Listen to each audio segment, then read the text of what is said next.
Welcome back, everyone. Here we are again. We're doing another virtual open house. We are live on YouTube tonight. I hope that everybody has had a wonderful new year and is ready to get started with a brand new year and hopefully a better year than we had in 2020. So my name is Suzanne Gronwald. I'm in admissions at River Valley Community College. We've been here before. Hopefully you've seen us before. Today we have a whole lineup of guests that are going to talk about community college, River Valley, and all the programs that we have to offer. My co-host tonight is Chris Garnjost. He works in the admissions department as well. Welcome, Chris. Hey, welcome, Suzanne. Good to see you. Good to see everybody. Looking forward to this evening. It's going to be, should be very informative and hopefully a little bit of fun too.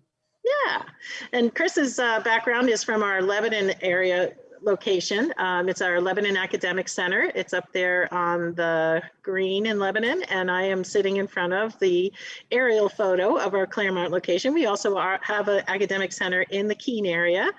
We have our Keene Academic Center located right across from Keene State College at the Cheshire House. And so we welcome viewers from all three of our communities and hope that we have some information tonight that will help you decide, is it time to come back to college? One of the things I like to say about 2020 is that hindsight is 2020. So now we're looking forward, we're looking to the future, and I hope you are too, and you have some time to really reflect and think about what is your future, what does it look like for you?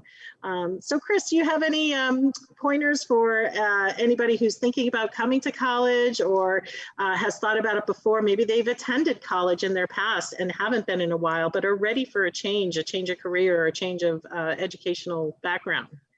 Well, I always recommend everybody take a look at what they might be interested in and what kind of career change they might want to go to. What are their interests? What are the things that they can get excited about? And then figure out whether or not that's something that you can make a career of. And we actually have some tools on our website that it's called Career Coach that can actually help them figure out some of those things. And so if you go on our website and just type in a search for Career Coach, there's a great assessment that'll give you a lot of insight into what you've got skills for and what you might like to do and how they might fit into a career. So. Awesome.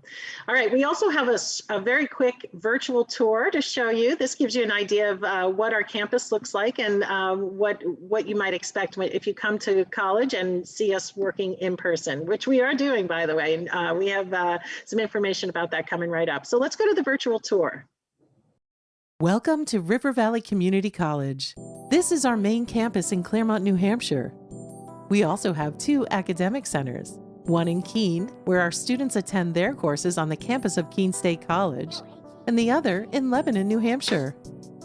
River Valley is one of 7 in the community college system of New Hampshire. We're affordable and close to home. Hello, I'm Alfred Williams, president at River Valley Community College, and I just want to welcome you to River Valley. We have a dedicated group of faculty and staff that are here to make your educational experience successful. When you enter the Claremont campus, you'll be greeted at the one-stop front desk. This is where all of the admissions, financial aid, registrar, and business offices are located. Because we're small and give personal attention to every one of our students, you can drop in anytime to meet with us. The Puxta Library is located just as you enter the Claremont campus. Our librarian and staff are here to help you with your research with our online River Valley Discovery Service. The digital library features an academic search engine that you can access 24/7 to find ebooks, videos, articles, and other scholarly resources. It's quiet, comfortable, and set up for your success. For health and wellness, try our treadmills designed to let you study while you exercise. Hi everyone, I'm Morgan and I work here at the Advising Career and Transfer Center. We refer to this as the ACT or the ACT. So in this department, we have advising for general studies and liberal arts. We also have early college. Jerry is our coordinator for that program. So if you're a high school student that would like to come in and learn more about that program, he is always available to talk with you or your parents. We also have transfer services here at the ACT. So if you're interested in transferring to a four-year institution after, come see us and we'll help give you some of that information. You'll find River Valley Community College has faculty and staff that truly care about you and your educational journey. Many students start here, earn an associate's degree, and go right to work, while others take advantage of our transfer agreements with the University System of New Hampshire and other private schools and universities. Most liberal art, core courses, and general education credits earned here will transfer wherever you go. Get involved while attending River Valley with our student government, clubs, and Phi Theta Kappa Honor Society. Starting your first 2 years of college close to home and at a fraction of the cost just makes sense.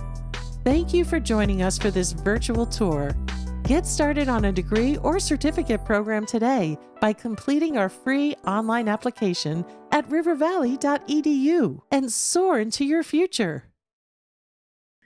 So if you've never been to our campus, hopefully that gave you a quick sneak preview of what it's like on our Claremont campus. Mostly, we did show a couple of the exteriors of our other academic centers.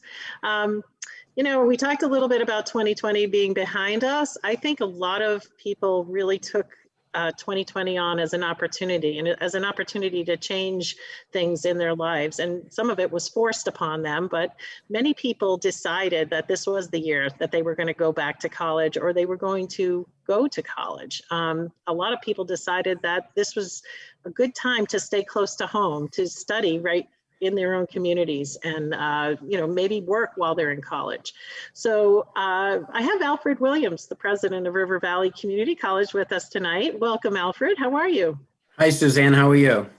I'm doing great. And I know we've somehow and proudly have gotten through the COVID-19 2020 pandemic, actually faring pretty well. Can you talk about that? Yes, Suzanne. And you know, I just want to say, Suzanne, it's great to be back online with you. If you're on our YouTube site, check out all of our other videos. I know that you and I have done a number of them, and there's a lot of information. And if you watch some of them, you get a real feel for the family atmosphere at River Valley. And you know, what we're really excited about and proud of in the last year is that even with this COVID crisis, we have been able to keep students on a path towards success.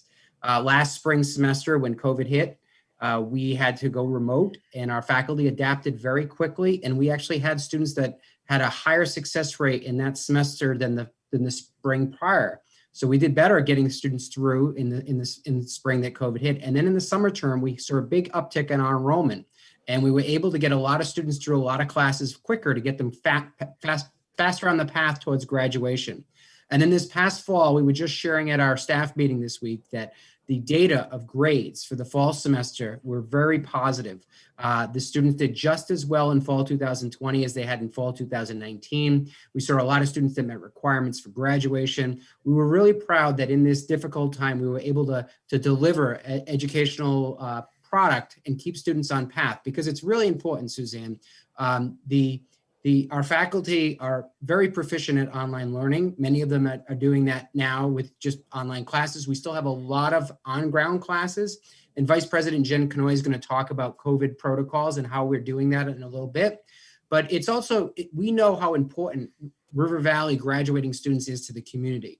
We know that our graduates are working in careers in the community, that they're providing vital services. They're working in the healthcare careers. They're working in those key professions that are needed. They're working in the business careers. We need to continue to graduate them, and we know that. And so we all, as a college, took that on ourselves.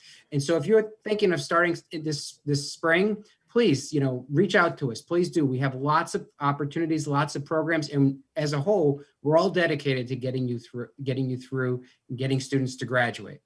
So, Suzanne, did you have any questions that you wanted to ask me on that, or did I talk long enough that I took all the questions away from you? No.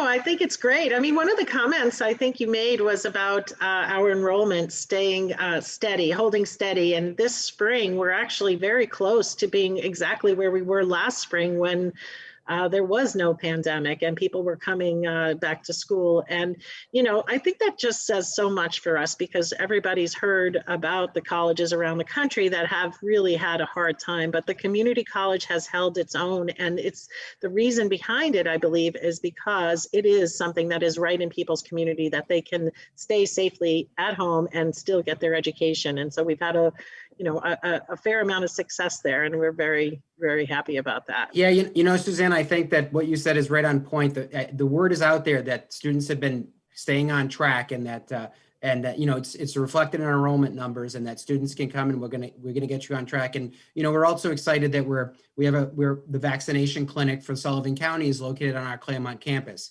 And so with that, Suzanne, I'm gonna turn it over to Jennifer Canoyer, who's our vice president, who's going to talk about how it is that we've been able to stay open and the protocols we have in place during this difficult time. So Jen, welcome. Thank you so much, President Williams. Hi, Suzanne. Hi, Chris. It's great to be here tonight. So yes, we have stayed open, and we're very proud of the protocols that we've put in place. I will tell you that in the fall semester, with everything going on, we had fewer than 10 cases total, students, faculty, and staff together. And we know that none of them came into contact with that coronavirus while they were on campus, and none of them spread it. So that tells us that what we're doing is really working.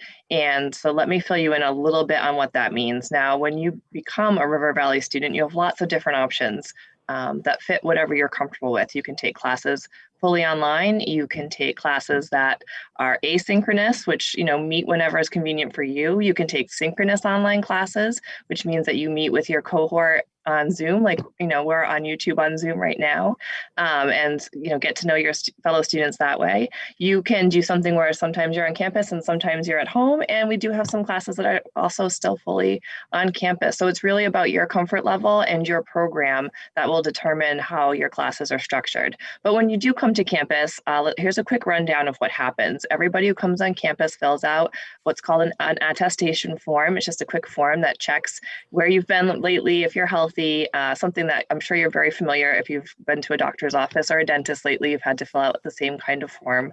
And then when you enter the campus, we have these really neat, they kind of look like an iPad on a stand. You walk up to it, takes your temperature, and tells you your temperature is normal. Hopefully you've taken it before you left home, but just in case, we also screen everyone's temperature when they come in.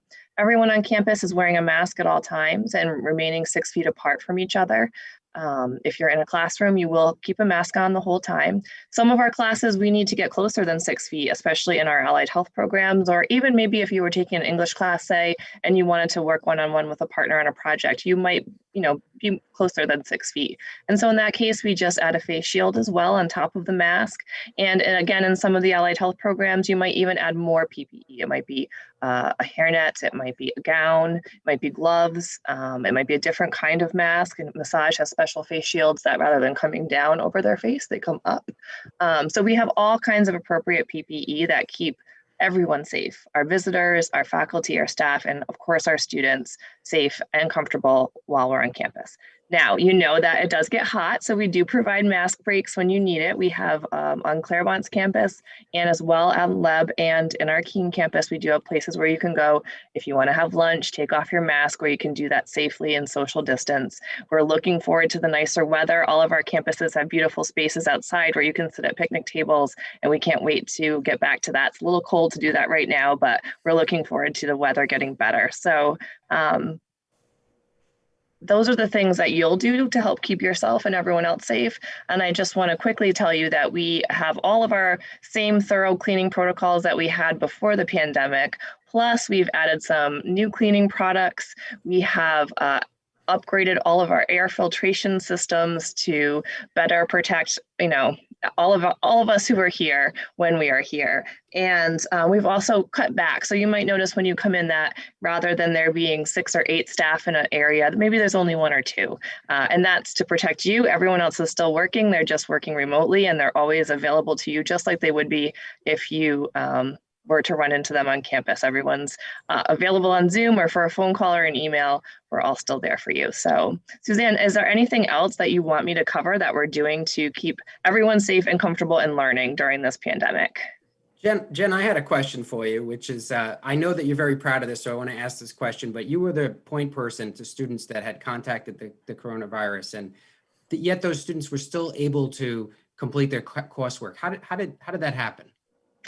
I'm so glad that you asked that. So when we find out that a student even just is sick, because let's be honest, if you're sick, you're not coming to class.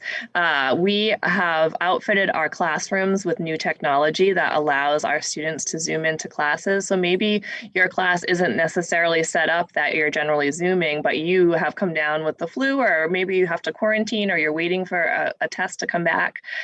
You can talk to your faculty member and they will work with you. We have had faculty set up everything from don't worry about it, just Zoom into the class, to don't worry about it, I'm going to record the class and send it to you. Don't worry about it, here's something else that you can do instead that covers the same material. Our faculty have bent over backwards to make sure that whatever the situation is for students, whether it's that they're sick or perhaps they have to stay home with a child who's been quarantined, we're dealing with the same thing as faculty and staff. We've had faculty who've had to stay home because I can't be in class because I'm home with my child who's quarantined.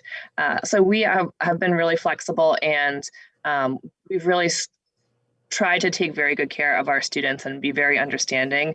I will say that the students who have had COVID have just been amazed that we reached out to say, do you have a safe place to quarantine? Do you have a support network to bring you what you need? Because if not, we can be your, we'll figure out some supports for you, because our students' well-being is really important to us. And I think that they've really felt that care and concern from our faculty and staff.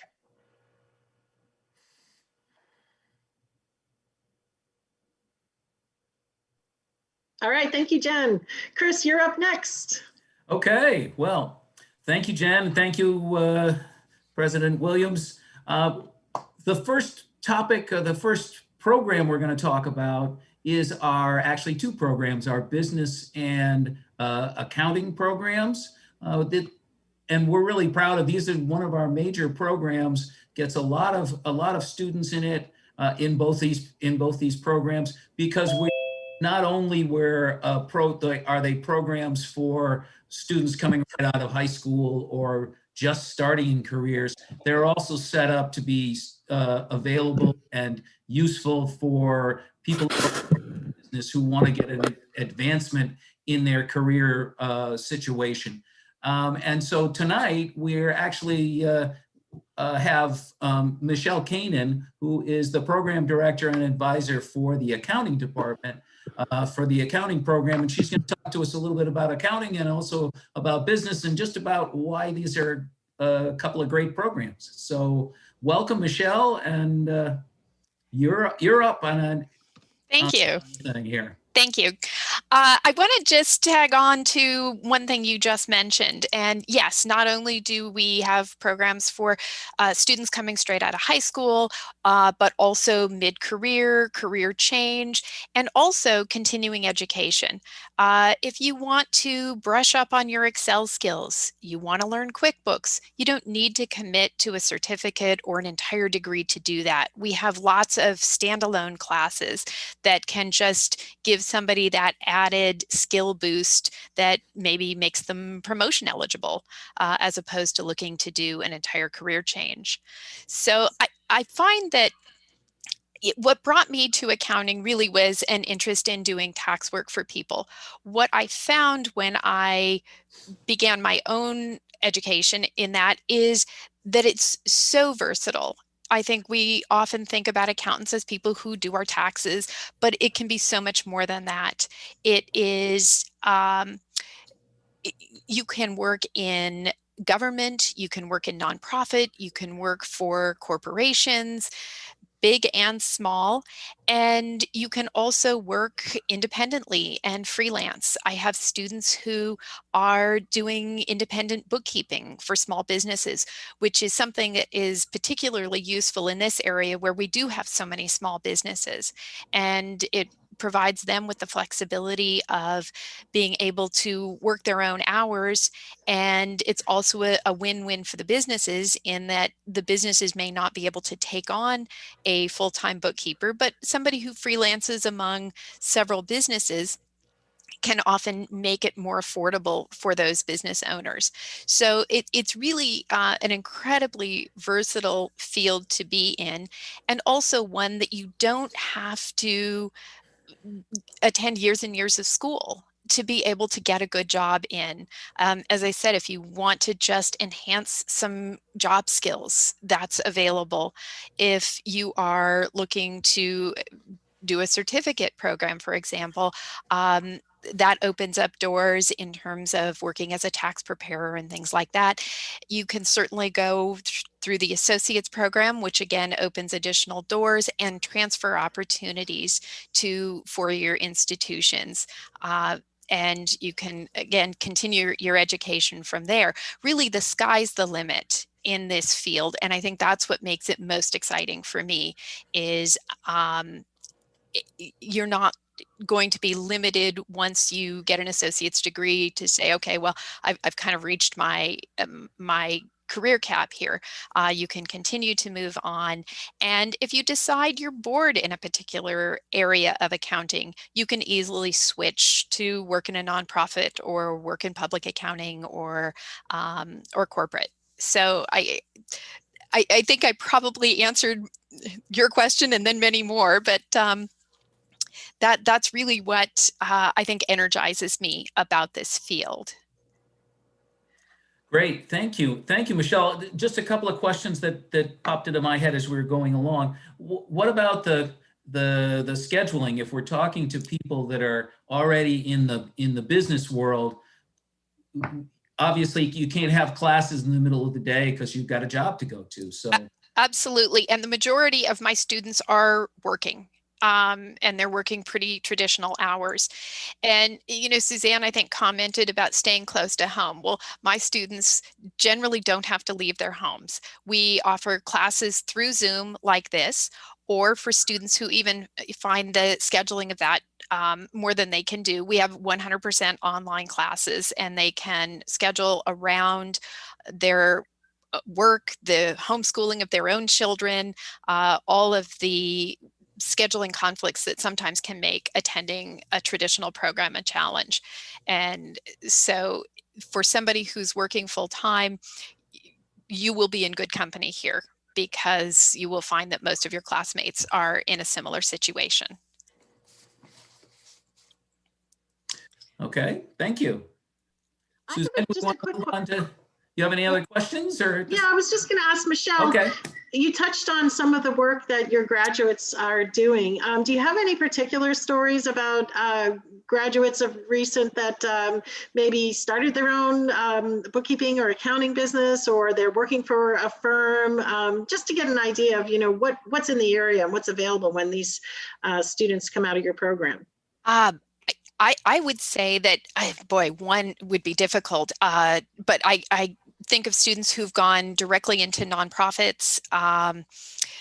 I have a student right now who is building her own freelance bookkeeping business. And so that's been a great addition. I have students who are entrepreneurs who are looking to really bolster their own skills because they want to make sure that they are operating their businesses in a fiscally responsible way. And, you know, even if you decide that business or accounting isn't going to be the main focus, frankly, a degree in this area makes you a better employee. Understanding how the money works and how your business is successful and your role in being able to contribute to that will make you more valuable in any environment that you ultimately choose to work in.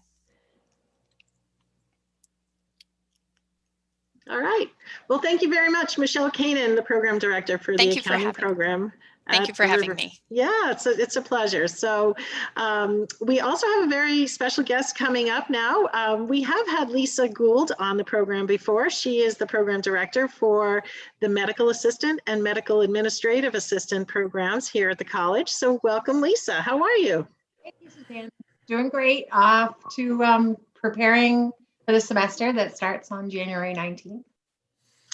Now, Lisa, this the healthcare field is in very high demand right now, and you are training entry-level healthcare providers in the medical assistant program and also support staff in the medical administrative assistant program. Can you talk about that and, you know, what it is about that field of study that prompted you to get into it and to then become an educator in the field? Right. I went through the program when my children were young. So the possibility of working holidays and 12-hour shifts was not going to work with my family situation. So I moved up to Claremont unexpectedly, and they had the medical assisting program, and I went through it at River Valley before it was River Valley.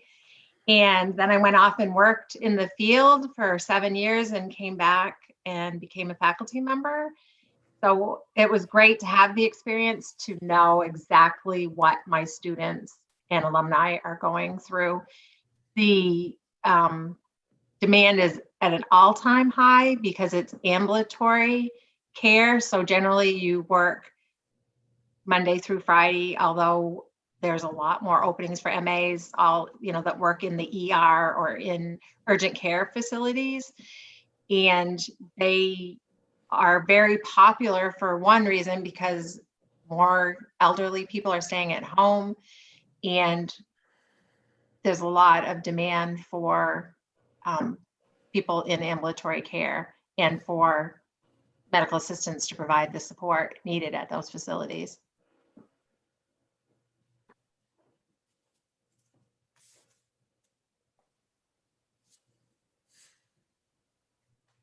Sorry about that. My mic would not come off mute. Somebody didn't want to hear me. Lisa, that is really good information. I had the pleasure of being in your classroom quite a few times over the last semester. Got to meet some of your students. They really are providing very vital care in the healthcare industry. And can you talk about some of the basic skills that they acquire in the first semester and the second semester, and then what they are ready to do? What kinds of positions in hospitals or nursing homes or ambulatory care, as you mentioned, are they getting after graduation? Right. The demand is so high right now that generally my students are hired as soon as they finish their practicum, which is 160 hours in their last semester. The medical administrative assistant is the support when you first walk in. That's the first person you generally see that will take your demographic information, your insurance card, schedule appointments, schedule labs, possibly surgery. Medical assistants work in labs because they have phlebotomy training. They work for specialty practices. They work for any doctor's office. The type of skills they do, they actually are assistants to the doctors. So they would, prepare the patients for the doctor's visit. They would take all the vital signs. They give immunizations from birth all the way up through, giving pneumonia vaccines and flu vaccines. I'm sure they're helping now provide COVID vaccinations. They can give, if they work for any specialty practice, they'll do whatever that specialty provides. It might be an OB, it might be putting on a cast on somebody that's broken arm. So really is a wide variety of skills, and it really depends on where they're working. And a student that might be interested, say this spring, are they able to start your program in the spring and then, sort of catch up with the incoming fall class? How does that work? The program has the capability of starting any semester. So, but if they started in the spring, the quickest they could go through would be spring, summer, fall, and the spring. So they would start in January and graduate the following May. But if they start in the summer, I've also had students start in the summer and graduate the following May, but the course load is a lot heavier. So it can really start any semester, and I work with each individual student to map out the academic goal that is best for them. They might only be able to take 2 classes, 3 classes at a time. So we just go through the program and talk about, if they're currently working, they have family demands, and then we make it a possibility for it to happen semester by semester. Wonderful. All right. Well, thank you so much, Lisa Gould, Program Director for Medical Assistant, Medical Administrative Assistant. Anybody at home watching who would like to find out more information can go right to our website, rivervalley.edu. We have information about both of those programs right there under the academic tab. So thank you very much, Lisa. Thank you. All right, and off to Chris. He's got some more Okay. guests. And before I go on to our next guest, I want to reiterate what Suzanne was just saying. If you're ready right now to jump into taking some classes, be it the medical assistant program or business classes or accounting classes, there's still time, not very much, but there is still a little bit of time for you to jump right in and sign up for and register for some classes, and to apply to a specific program and to get into some classes this spring. Starting the 19th of January is when our semester starts, and so you can jump right in. And if you can go on our website and do all of the things through our website. But if you have any questions, you can call our main number right there. That's right there on our website. And there's somebody there to answer your questions and to help you through all of those things. Well, I'm one of them. Suzanne will be one of the others, and there are a couple more that will be answering phones or answering your emails as you go along. And that leads me into what I'm going to talk about or introduce next. And that's another program that is designed to get you into classes and to start taking classes possibly towards something else. And that program is called the Healthcare Applications Program. And we have Kim Laura Boyle, the program advisor, or one of the program director for that program, who can explain it a little bit better than I can. But it's kind of designed for those who are interested in things like our nursing program or our radiography program or respiratory therapy, those programs that take a little bit more time to actually get accepted into and get into. So I'm gonna turn it over to Kim, and if you could tell us a little bit about that healthcare applications program. Thanks, Chris. Yeah, so Chris did a really good job of kind of summarizing the healthcare applications program. We're really excited. This is a new program. We're graduating our first cohort this May. And the program is really designed for those students who want to get into healthcare but may not know exactly what they want to do. And it's designed to give them a nice broad overview of a number of different areas in healthcare, give them the foundational courses in the general education fields that will make them successful. And if they finish the program, they really have two pathways they can take. They can jump right into a job. The nice thing about the healthcare application certification is that the student in their final semester gets to tailor it to their interests. The capstone course that we're offering really gives the students some flexibility and lets them choose, if they're interested in food sciences, that they might want to go and become a dietary aide, that's an option. If they're interested in working with the elderly, they can get an additional gerontology certification through the program. If they're interested in general health and wellness, they have the opportunity to become a health and wellness coach. So there's a little bit of tailoring that can happen for those students that want to do the certificate and jump right into the field. The other thing that's nice about this program is that those students who finish the program and earn their certification have basically gone through all of their general education requirements for some of those other allied health programs. So if in the midst of the program they decide, occupational therapy is really the direction I want to go, they haven't lost any ground. They've actually set themselves up really well to transition right into some of our competitive allied health programs. Great, and that now and those some of those courses will actually apply right into those programs and actually in some cases maybe even enhance their standing, their possibility of being accepted into the program as well, right? That's absolutely right. We worked really hard when designing this certification to make it so that students can seamlessly move into any of the competitive programs.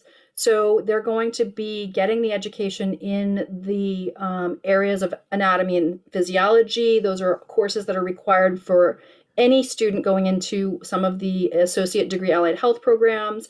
They're getting the foundational skills they need in college composition so that they can write those patient notes.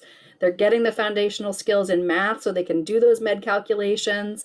So it's really designed so that every course they take in the program essentially will transition them right into that associate's degree, which makes their load when they're in their desired major a lot lighter and a lot more manageable for those students that may have family obligations or other job responsibilities that they need to attend to while getting their education. Yeah, we have so many students that take that path. They use the healthcare applications program for like a pre-nursing program or a pre-radiology or pre-occupational therapy program because they aren't ready to go 100% full-time and may need that refresher with the anatomy and physiology before they can go. So they take the HCAP as we know it, healthcare applications. They're able to get all of those courses under their belt and then move on. So it's a fantastic program. I'm so glad we've added it.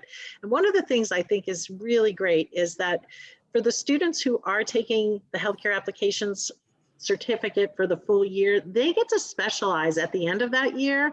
Kim, can you talk a little bit about that and how they can choose the path of specialty when they do their capstone? Yeah, so our final course is called Introduction to Healthcare Delivery. And it introduces a lot of very general topics that no matter what field you go into, you're going to need to know about. So for example, they'll get a background in how to transfer a patient safely. They'll get backgrounds in how to take vital signs. They'll get a background in insurance and what that role is, or what the role of insurance plays in healthcare.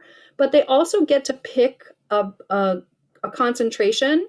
There are 5 pathways they can take. I mentioned a few of them before: the health and wellness coaching, the dietetic aid, the gerontology.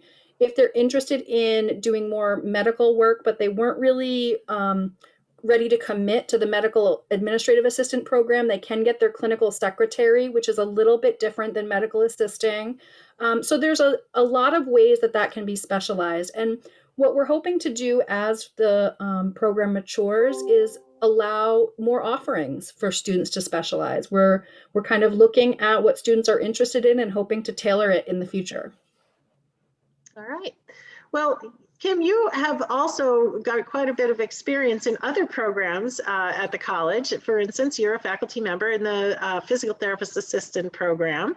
And so perhaps you could talk about that. We have another guest coming on soon who's in the occupational therapy assistant program. And I know the 2 programs, physical therapist assistant and occupational therapy assistant, work very closely at the college. So can you give us just a sort of a broad stroke overview of physical therapist assistant, and then we'll bring Jen in and we can talk to her, and then maybe we'll talk about how you all work together at the college with those 2 programs. Absolutely, yeah. So my primary role is as a faculty member in the physical therapist assistant program. PTAs, as we call them, are the assistant to the physical therapist. So anybody that has any sort of musculoskeletal condition or neuromuscular condition, perhaps they're recovering from a stroke or surgery, they are often recommended to see a physical therapist to help them regain their motion and their strength. And the physical therapist assistant is going to be the one primarily working with the patients. The physical therapist often has the responsibility of the evaluation and diagnosis and a lot of the paperwork, whereas the PTA is really the one that gets the hands-on experience and gets to see those patients through their rehabilitation process. Excellent. Yeah, we had some photos running before we went live on YouTube of some of your students in the physical therapist assistant program working on patients, working on each other, but mock patients dressed in their full PPE. So if folks tuned in early, they got to see a little bit of that. Now, a few students have actually decided to do a dual major in physical therapist assistant and occupational therapy assistant. And that I understand is because so many of the courses are required for both. Can you talk a little bit about that? Sure. So I know Jen is going to talk a little bit about occupational therapy assistant. There is some similarities, but there are some also very big distinct role differences between the occupational therapy assistant and the physical therapist assistant. But because there is a lot of overlap, what we've done is we've designed a unique way in which every semester the students are in classes with each other. And this is designed to help mimic what happens in the real world. Physical therapy and occupational therapy as professions work very closely together.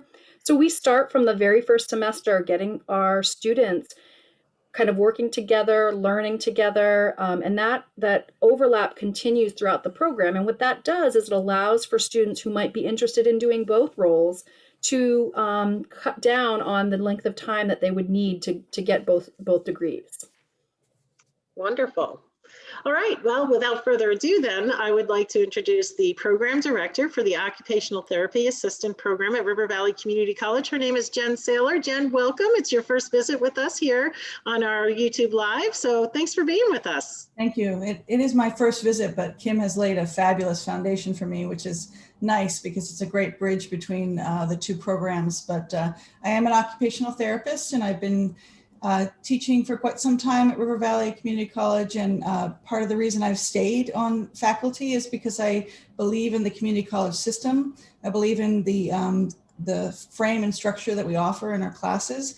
I know for myself, I went to community college before I started at a major university, and I had probably the strongest education I've had because it was personalized, it was attentive, and the faculty really were invested in my long-term goals, which was to become an occupational therapist.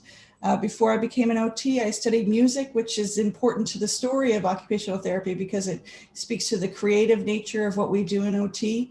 I think one of the most significant differences in the two disciplines is the treatment of the whole person and the looking at all the subtle nuances of the human condition that the occupational therapist would engage upon with patients and clients in the field. One of the things that I have enjoyed in my career has been working with physical therapists. So I was so happy to certainly become a faculty person at River Valley Community College and work so closely with the occupational therapy and PTA faculty. So we have a strong collaborative structure, and our curriculum design complements each other. So the OTA students are exposed to the PTA faculty, and the PTA faculty are exposed to the OTA students, et cetera. So it's really great that they have this, we have this strong curriculum design. And I was able to get into your classrooms, both the OTA and PTA programs this past fall. You were working in person with very safe distancing and PPE. Can you talk about that and the challenges, of course, that came with it, but also the ability to continue to meet in person and to have students learn in person? Sure, and if I could kind of go full circle back to what Jen had mentioned about safety and security and keeping our environment safe at River Valley, I have been enormously pleased with the way that we've managed safety through this pandemic at the institution. We really have a strong infrastructure of how we use personal protective equipment. And in the classroom setting, anytime we're closer than 6 feet, we're wearing a face shield. And it's important when we're training health professionals that we are in close contact with each other, but yet we can persist and continue to do this in the academic setting. I think what's most unique about our classes is that we've reduced our lab sizes to an 8-to-1, so 8 students to 1 faculty. So it's small enough, it's contained. Individualized attention has been a real pleasure. I've been teaching at the college. This is my 20th year. And when I started the program, we had much larger lab sizes, but now by condition, we have reduced the lab sizes. And it's actually been a pleasure to really work so closely with the students and give that one-to-one attention. I can say historically, we've always been attentive to our students. So there's no question and a kind of a change in that. But in this condition and situation, we're very sensitive to the needs of students and especially to the needs of what's happening in our society and culture at this time. And just one last question, Jen. I just wanted to get a feel for what a student who graduates from the Occupational Therapy Assistant Program, what kind of work are they going into? What kind of careers do they start?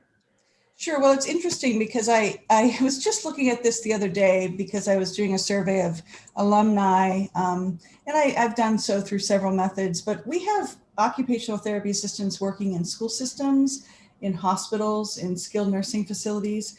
I also have a pretty significant handful of occupational therapy assistant graduates that work as case managers, social service personnel. They work in community living situations. They work one-to-one in respite care. Some of them actually are also working in activities, really tapping into that creative and artistic side of themselves, which has been really super for them to continue to explore that. A lot of the students that we have had in the program are coming from diverse backgrounds, but many of them are coming from a study of the arts and also being able to kind of meld that into what they're learning to care for patients and care for children and clients in the field.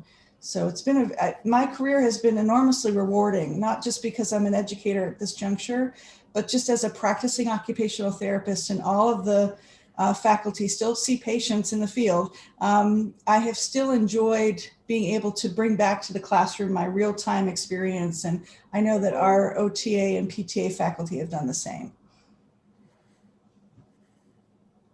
That is so wonderful. Thank you, Jen. I appreciate you sharing that and the wealth of knowledge from your teaching experience as well as your practical experience as a occupational therapist. So thank you. And I know our students are benefiting greatly from that as well.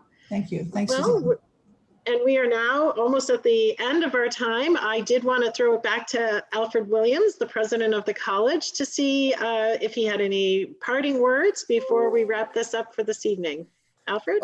Well, Suzanne, you can hear from our faculty and administrators and staff that speak the passion that is really there for River Valley, and how everyone is just so dedicated to helping students succeed and dedicated to the mission of what River Valley stands for, which is educating the people of Western New Hampshire. And as Chris has pointed out, there's still time to get registered for the spring semester. Reach out and we'll help you get on a path towards graduation. And I always like to mention that, paying for college has become much, much simpler. Not only are there funds available because of the pandemic COVID situation through scholarships and CARES funding, there are also financial aid is also available through our college. So it's never been easier to apply. Studentaid.gov is the website that you want to go to if you're applying to financial aid. You need to apply to that in order to be qualified for the scholarships that we offer.